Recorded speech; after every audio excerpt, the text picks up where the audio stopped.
Hello, you beautiful people. Today, I'm going to teach you about ComfyUI. Now, we're going to follow this little deck that I put together inside of ComfyUI, but the first time you start ComfyUI, you will probably see something like this. So you manage to install it, you manage to start it, you're here, and you're wondering, well, Seb, what the age do I do now? I'm going to tell you. If you see this, or something else, it could just be empty like this. It doesn't matter. The point is that you've managed to get inside of ComfyUI. And some of the features up here might look a little bit different from the ones that you have installed right now. That's because I have custom nodes installed and you're most likely running the default version. But most of this is going to be the same. And I'm going to show you what's going on here, right? So first off, this is called a workflow.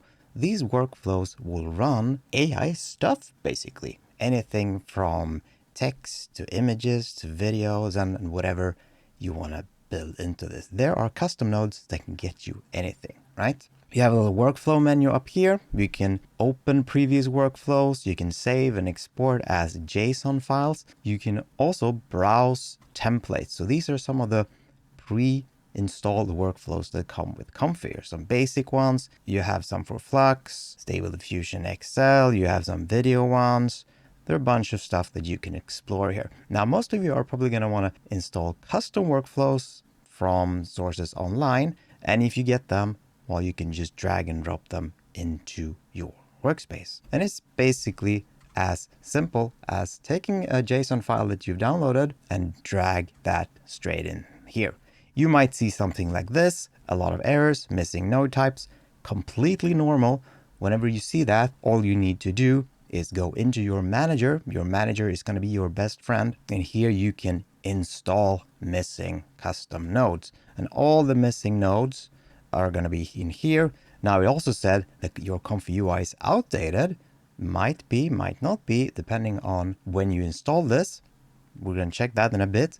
But these are all the missing nodes from the workflow you downloaded. So you're just gonna tag all these or check all these and press install. After that, you need to restart your ComfyUI and then refresh your browser.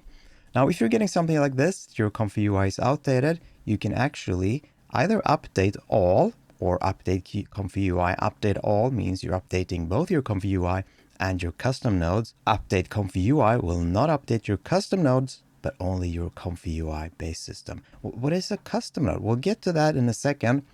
You can also switch your ComfyUI version if you want to revert to a previous version or go to the newer version. There's also something here called the model manager, and from here you can install models. So let's say, for example, you're searching for a ControlNet model. Well, you can search ControlNet, and here's a bunch of ControlNet models. So you probably want to know exactly what you're searching for, but this is an easy way to find the models that you're looking for. Now you have your queue up here, and your queue is basically what you have rendered previously or what you have going on. How you start a workflow is pressing the little run button here. It can also be somewhere else because you can drag this around, and I prefer to have mine up here, but that's fully up to you. By default, it's going to be somewhere here. You can set how many generations you want to do, and you can change this to run instant, which is gonna then keep going, keep generating. And if you run this, you can see we're getting an image generated. But if you change this to run instant and start that, this is just gonna keep generating and keep generating. So you can, set this, forget it, go to sleep, and have a couple thousand images when you wake up. Depending on your machine, maybe it's just 100, right? And the last one, run on change, well, then generates once, and then whenever you make a change. So let's say, for example, we add in beautiful sunny weather. And then you can see that now when that was changed, we're getting this new one here. So let's stop this, head back to run here. And this little button here will clear or cancel your pending tasks. And if you want to cancel your generation, you press the red X here. Here's your node library with all your nodes. We're going to get to a second what a node is. And here is your model library with all your installed AI models. You also have workflows here, and these are your workflows. These as JSON files as you can load. If we move my little face here, you can see that there's a menu here down to the side, And if I click, I can zoom in and out. I can also scroll with my wheel to do that. And if you're getting lost somewhere, maybe over here, you can press Fit View and you're going to get back to your workflow. You can always also change to Select Mode Space, which will drag like this. If you're in the regular pan mode, when you click and drag on a node, that will move. You can also hold space to go into this different kind of pan mode here, right? And the last one, toggle link visibility, and that will, as you can see here, enable or disable the little spaghetti strings here, the links between the nodes. You have toggle theme here, which toggles between light mode and dark mode, and then you have the settings down here. So you have your basic settings for Comfy and the settings for any custom nodes. Again, what is a custom node? Well, glad you asked. Let's start from the beginning. Let's move me back over there. There we go. Now this is ComfyUI for beginners. And why would you want to use ComfyUI? Well, the thing is, it has basically endless possibilities. So whatever you want to build, you can basically build it. And if there is not a custom node for that, you can create one yourself. And then we get to custom nodes. What is a custom node? Well, a custom node is essentially when you're getting in features that don't exist in ComfyUI, then you're building a custom node to get those features in. Now, ComfyUI is free, and why I do free with these little thingamajigs here is it is free to use, it is free to install. However, it requires a lot of beefy hardware. So if you don't have that type of hardware, a big GPU, well, then you might need to use a cloud solution, for example, like Think Diffusion. Affiliate link down below is going to get you 20% off. So whatever you want to, you got to pay for it somehow, right? Either by having a computer or by renting a computer. You also have easy sharing of workflows, which is super great because when you generate something, you can drag that image back into Comfy and get the workflow. That's really cool. You can also just save the JSON, send it to your friend. They can drag and drop it in and they can then use it. If you haven't seen my videos before, my name is Sebastian. Some people call me the AI dad, and I have about 200 videos on AI, a lot of them on ComfyUI specifically. And I am an ex-art director. Well, I guess I still am, but I work mostly with this nowadays. So maybe you heard about AI models. So what AI models should you use? And I would say it changes as new models get developed. So if I say that you should use model A today, well, in 2 weeks time or a month's time when you're watching this, it might be model B that's best instead. So I would say check what's current right now. And there's actually a Hugging Face leaderboard. Now, this does not only use open source models. It shows a lot of models, all the AI image models out there. But for example, one that we can use inside of ComfyUI is this Hydream model right now. We can use the very popular Flux, the Flux Dev one, which is down here. There are also the old classic Stable Diffusion models, which are not very high up on this list currently, but with custom fine-tunes and LoRa's, they can perform very, very well. As of recording this video, I would say it's a battle between Flux and Hydream currently. But that might change when you're watching this, right? For you to understand ComfyUI, I think it's important that you understand some of the theory behind it, right? Or some of the theory behind image generation when it comes to AI. So consider the multiverse, right? You've seen a Marvel movie maybe, and imagine that we have an AI universe, an R, kind of RGB universe, what we can see.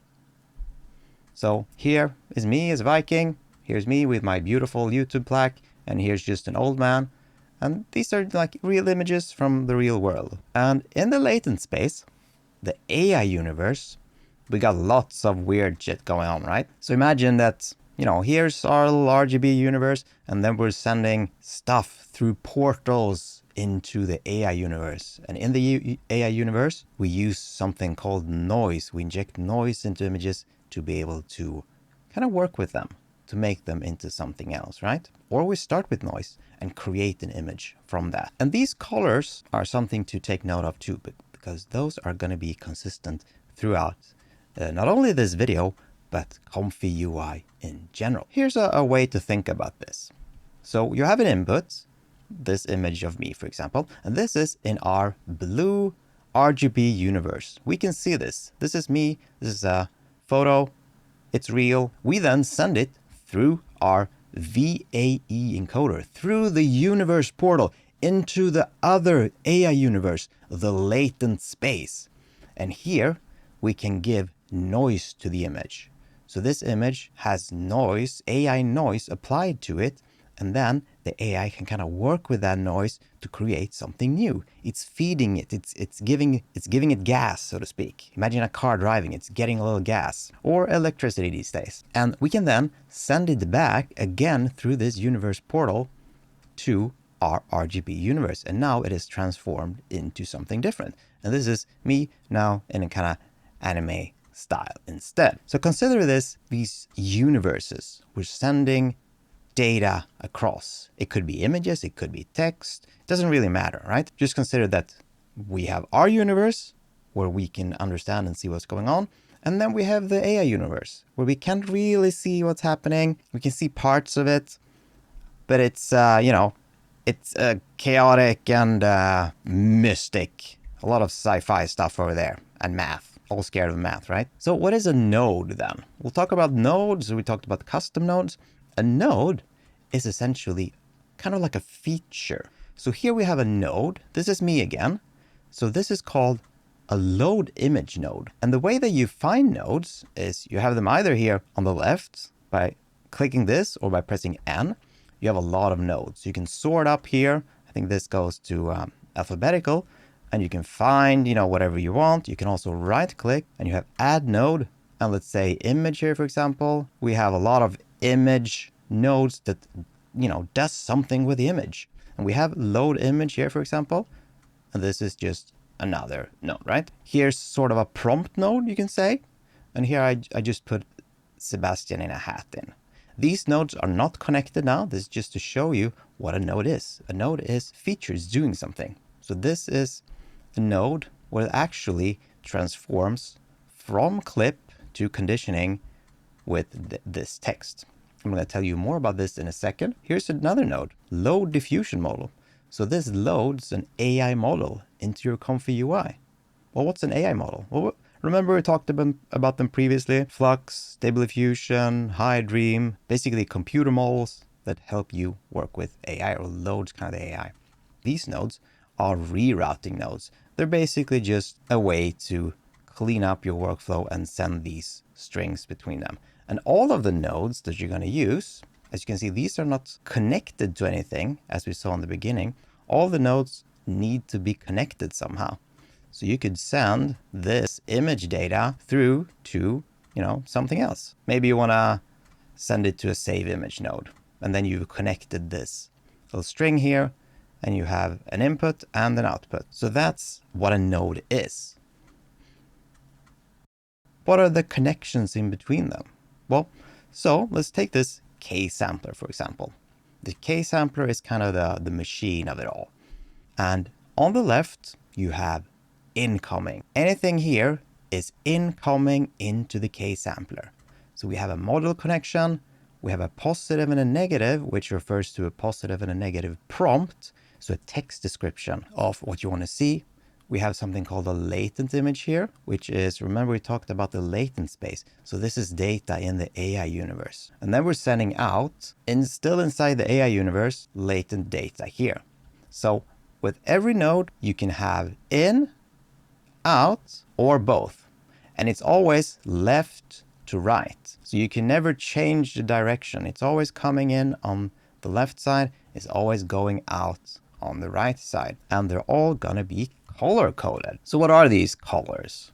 Well, the yellow here is a clip. So it takes text and converts it to AI language. We have the red, the VAE. Remember we talked about the universe portals. So the red is the VAE. The blue color is images when they are in our RGB universe, when it's in the RGB space where we can see what's going on, right? And then we have this pink again. That's when data is sent through the latent space. It could be an image when it is inside of the AI universe. We have the orange here, which is something called conditioning. And that's when you have text and other types of control inside the AI universe. For example, you can have a prompt, cat in a hat, and when it's inside the AI universe, when the computer or the AI model can kind of understand what's going on, then it's probably in the conditioning. If it's in our universe, well, then it's probably somewhere, you know, in the clip or a string before it's converted to AI language. We have this green string, so it's just simple text. Could be a prompt, could be a file path. Imagine typing something in Notepad. Well, it's just simple text. We have the purple AI model. An AI model could be a safe tensors, an SFT, a GGOF. These CKPTs, checkpoints, they are not used as much anymore, as they can potentially contain malicious content, viruses and stuff. So the community has moved towards using the safe tensors format or the GGUF format. The GGUF format is a kind of a compressed format where you can make models, well, think of them as smaller and easier to load for lower end computers. This little green turquoise teal color is mostly used for control nets. A control net is a way to control the output of your image. Let's say you have a character that's standing like this, you know, and then you want to have the same pose on the output image. And then you can use something called a control net. Let's put this into context. So here we have a very simple workflow. And this is the same that we saw in the beginning, the base workflow. So our end result is going to be this cat in a hat, right? So we're loading an AI model, and this is in a safe tensors format through these nodes here, converting text to AI language. So we have cat in a hat in our positive prompt. And the way that we know that this is a positive is not because it is green, it's because it goes into the positive. But for many workflows, you can see that a positive prompt has been colored green by the workflow creator, and the negative prompt has been colored red. The negative prompt here is what you don't want to see. So I want to see a cat in a hat. I don't want to see a dog. So this clip then converts what we can see, cat in a hat, to AI language that we can't understand. But this little robot builder here inside of the latent space can that. And through the latent image here, we're sending it, well, an empty latent image. What does that mean? Well, it's basically a canvas, right? So we're telling this image should be 1024 pixels wide and 1024 pixels high. And we want one of them. So that's our blank canvas or our white canvas. If you want to consider a canvas of a painting, it's essentially blank, but there are no, non-colored canvases in real life. White is actually a color, So this information that we're sending in, the model, the prompt, and the size, this robot builder in the latent space then takes it, generates this image here, sends it again through the universe portal. Remember, we talked about the universe portals, the VAE, the variational autoencoder, that can send images or data in the latent space to our world in the RGB universe.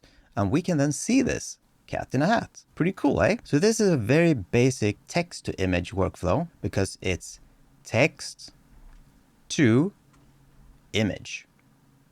Feel free to ask your questions in the comments, and we're going to continue to something different. So if this was a text to image workflow with, I think this is this is a Stable Diffusion XL model. So as they say in Star Wars, it's an old model, but it checks out. Here we have a newer model. This is a Flux model, but the theory that we have been talking about is still relevant here. It is, however, a little different because the nodes are not the same.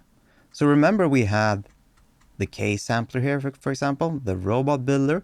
Well, it is still here. It's just different. And you might encounter this. There might be different types of samplers. And instead of having all the data on the inside and all the settings here, they can come from the outside. So all of those settings are sent from different nodes instead. And you can do the same for this. Let's say, for example, that we want to convert one of these. Let's say convert widgets. So the widgets are these to input. And inputs, remember, are the ones on the left. So let's convert seed here, for example, to an input. Then we could take a new node. Remember, we double click here and find a primitive. And if we connect that to the seed, well, we can now send that. We can put the seed here instead of inside the node. Why would you want to do that? Well, there are a lot of reasons. Maybe you're building more complex workflows where you're requiring more data to come in than what's available here. Maybe you want to build a simpler workflow where, you know, maybe you just want to have one setting up here. And, you know, that's the only thing you want your end user to see. Well, you could do it like this. Let's convert our seed here back. And now we want to convert input to widgets. Now the cool part about this, now if you, instead of converting, you can actually drag straight into one of these. And that will convert it automatically. That is, however, not something I think you will do in the beginning. Here we have our flux model. So we're having a different node here, load diffusion model, instead of what was up here, which was the load checkpoint model. That's mainly because we're having a different type of model. So this is the flux model. It does not contain the clip and the VAE inside of the model, like this one up here. You can see this one contains the clip and the VAE built in. Some models don't, and then you have to load these separately. So we're loading the Flux AI model, we're loading these clips, and we're then sending that data forward. We're loading a separate VE, and that's sending to all the red nodes that require it. And you can always see in the inputs of a node that if it's not connected, well, it probably needs to have something connected. And if I try to run this now, well, it's going to say, oops, something missing here, right? So what you want to do is make sure that that is connected. Now, in this workflow, I'm not going to go super deep into it because this is a beginner's guide. We have another prompt called cat captain with eye patch on board a pirate ship. A parrot is near the captain. We're setting a width and a height. And this is still giving us an error, but that's because we need to then run it again. And now we can see it's connected. And we are now getting here a cat with an eye patch. We lost a little part there. We have the parrot and, well, we have to assume it's a pirate ship, right? So let's talk a little bit about one node. Now we did a quick check on a workflow that might, you know, might be a little confusing to you guys. So let's go back to some of the basics again. So the ksampler, right? And remember up here, we said that the ksampler is our robot builder in latent space, right? So it's essentially the machine or the builder that creates our image. Notice that this is gray and the other was green, purely visuals, and you can easily change that by clicking up here. So now this is green too. So these settings, you kind of need to understand what's going on here. There are a lot of settings inside of ComfyUI that you don't need to understand. But as this is kind of our machine, or the little robot builder, well, you need to kind of understand the basics. Different AI models have different best settings, so to speak. So let's start with the seed. What is a seed? Well, remember we saw some images with noise. If we go way back up into, well, here, for example. So this noise, when an image is starting, you're going to have only noise. But this noise is random, right? So how do you decide where the pixels go? Well, that is the seed. So every seed is a random setting of random pixels, basically. So depending on the seed, you are going to get a different image. And do you set this seed manually? No, you don't, but you basically leave it. As long as you have control after generate as randomize, you will get a new image each generation. And we can see that if we go up to our text to image here and set this to randomize, we will now get a new image. And if we run this again, well, we'll get a new image again. But if we set this to fixed, it's going to keep generating. Here, if you can see the second time, now we get this again. And if we keep going, well, we're just getting the same one. And if you go back to seed 1 that we had initially, we can get this little cat with a beret back, right? So some people might tell you, well, you gotta find the best seed for your image. Well, that's not really how it works. Are some seeds better than others? Short answer, no. Well, some seeds give you better images for a specific prompt. Well, sort of, yes, but that's because of the randomness of this, right? If you're doing cat in a hat and seed 1 gets you cat in a hat, that's great. If 2 gets you a dog in a hat, well, unlucky. That does not mean that seed 2 is any better than seed 1. It's just that for your use case, that random seed did not work. So most of the time, unless you're trying to retrace your steps and change things as you go, you want to have this set at randomize and have a random seed. Now, if you, for example, that you're working with this cat in a hat and you want to say, okay, I like this, but you just want to see how a different prompt would work. Cat in a hat, maybe you could do red beret. I don't think this is going to turn into red. See, it's a completely different image.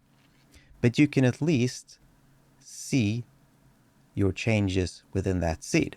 Most of the time, you will probably have the same prompt and you might change other settings, like, for example, steps or CFG or something pertaining to ControlNet, for example. And if we go back down here to the ksampler, so we talked about the seed, right? And if we go out to the steps, consider this little robot builder. So steps, how long will your builder work? How many steps do you want it to work? And here we're doing 20 steps. So for each step, you're going from the noise. Remember kind of this noise here. And for each image, you're getting more and more of your output. And by the end, this is going to be, what I want to see. And for this example, it's this, right? Most of the time, the steps are going to be written in whatever guide you're using for that model. Most of the time, well, I think, around 20 steps is a great baseline. CFG, what is that? CFG is your classifier free guidance. What does that mean? Well, think of it as your blueprint. So if you set this low, we'll set this to, 3.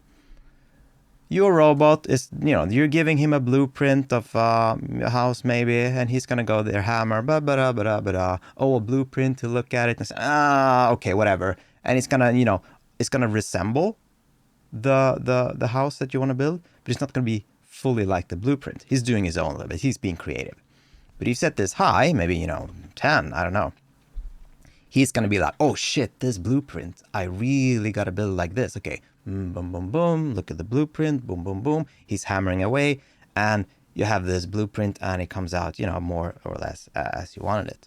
Most of the time, you want to give it a little bit of creativity while still following your blueprint. So, depending on the model, obviously, but if you're using Stable Diffusion, for example, maybe you're somewhere around like 4 to 7. If you're using Flux, this needs to be set at 1, and then you have a Flux guidance, which, as you can see here, this is replacing your CFG. And then I would say it's between, 2 and 3.5 if it's a regular text-to-image workflow. But that's going into more of the advanced stuff. We're here for the beginner stuff. Now, what is the sampler then? So we have a lot of, if you click here on the sampler name, this Euler here now, it's not Euler, it's Euler. Here's a bunch of stuff. Oh man, what is all this? Euler, Euler Ancestral, DPM++, 2M. Oh man. Well, think of them as your builder's hammer. Now, if you go into like a hardware store and think, oh man, there are like 30 hammers, which one's which? Well, they all have different use cases.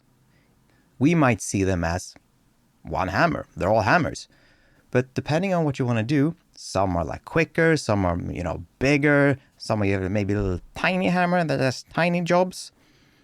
So they're kind of different types of hammers, and they have sort of different use cases.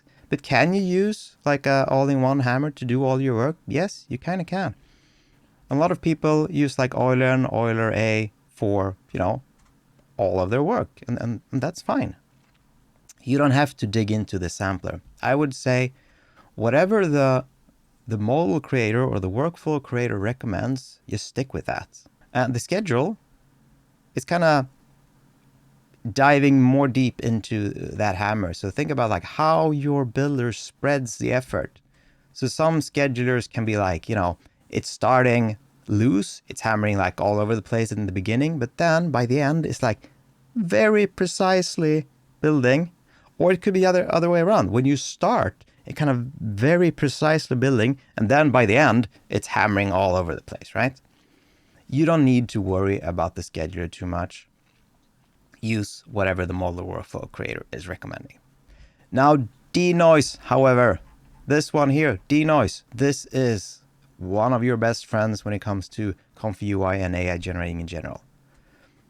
And this is essentially how much you want to rebuild. So consider that this is a slider from 0 to 1. And from 0, well, you're not rebuilding anything.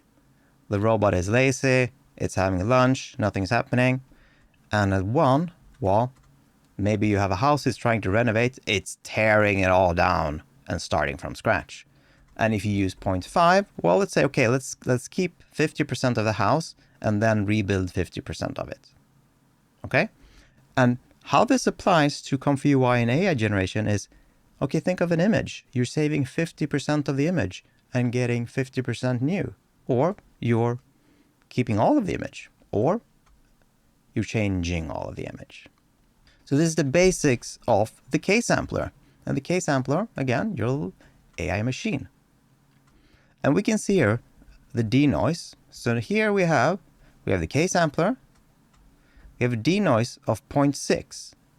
So we're kind of saving 40% of this cat, and we're then rebuilding with 60% new material, so to speak, and creating this dog. Why does it turn into a dog? Well, we actually asked for it. So if we go here to the left, we can see dog captain with eye patch on board a pirate ship. A parrot is near the captain. So what's happening here is that we're loading an image. We're telling our little AI robot builder inside of the AI universe to, well, okay, do this dog captain, but just give it 60% new stuff. So if we set this to 0, for example, and we try to run this now, you can see that, oh, well, we're just getting the cat. Well, that's because now this left image is exactly like the right image.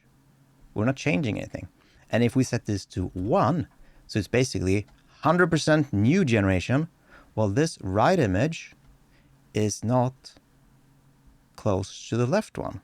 Now, we did, by luck of the draw, get a parrot on the left and the dog to the right.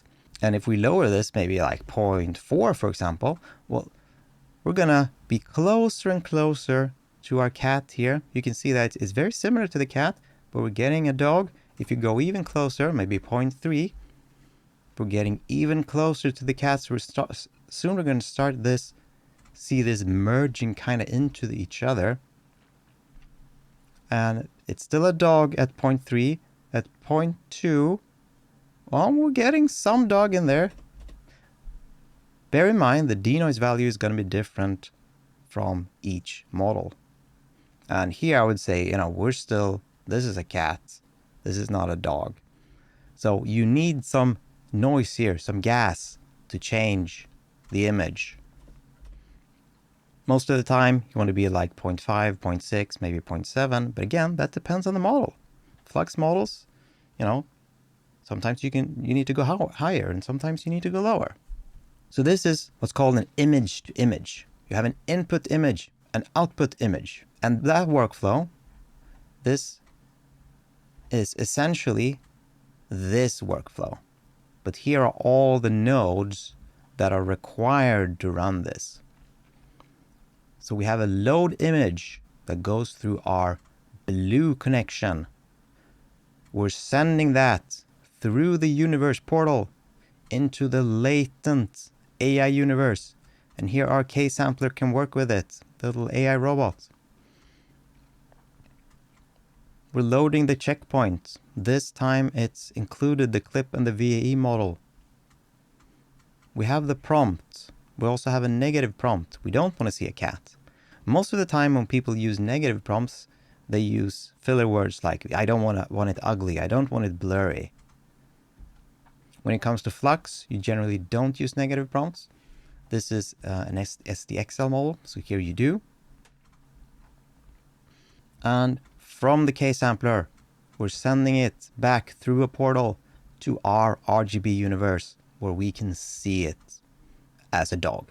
When you kind of grasp the concept of these connections and what they do, you can download more advanced workflows and kind of get the sense of them and see what's happening. And then you can rebuild them and adapt them to your own. And also, whenever something is breaking, you can figure out why, you know? Oh, and this specific node here, save image. This actually saves your image in, if you add a little slash here, it will go, here's your folder. So this is going to be your folder name. Whatever you type, you can put that in here. You can go, let's zoom out a little bit. Like can be Seb's folder. And I want the image to be called Dog Captain. And then it's going to be saved in ComfyUI outputs, Seb's folder, Dog Captain, .png or JPEG or whatever, right? If you don't want to save this, you can actually load a preview image node. And just connect that. You see it's a blue. So you just connect there. There we go. And if you run this now, well, we are able to see this, and you could actually, if you don't want to save the image, you could just delete this. Another cool feature is, well, if you're trying to build something and you have something disconnected and you don't know what to do, you're like, oh man, I forgot Seb's video. What should I do here? Well, you can actually drag from this and drop, and then you're going to get some recommendations of what you can put in there. So let's say checkpoint loader simple. Okay, let's try. That sounds cool. Oh, okay, that one works. And that works for all of these, right? So if we disconnect this one, latent image. Okay, what do we need? What do we need? Maybe empty latent image. Okay, so yeah, this was a blank canvas. We don't want to use the cat. We want to use a blank canvas instead. Just remember, when you're setting the size for something, use a size that is native for your model. Most of the time for Flux, Stable Diffusion XL, Stable Diffusion 3.5, it's 1024 by 1024. If you're using older models like SD 1.5, it will be 512 by 512. 768 works well too. But for the newer models, 1024 by 1024 or correlating aspect ratio is going to work great. All right, so that's basically it. Thank you so much. You've learned the basics of ComfyUI.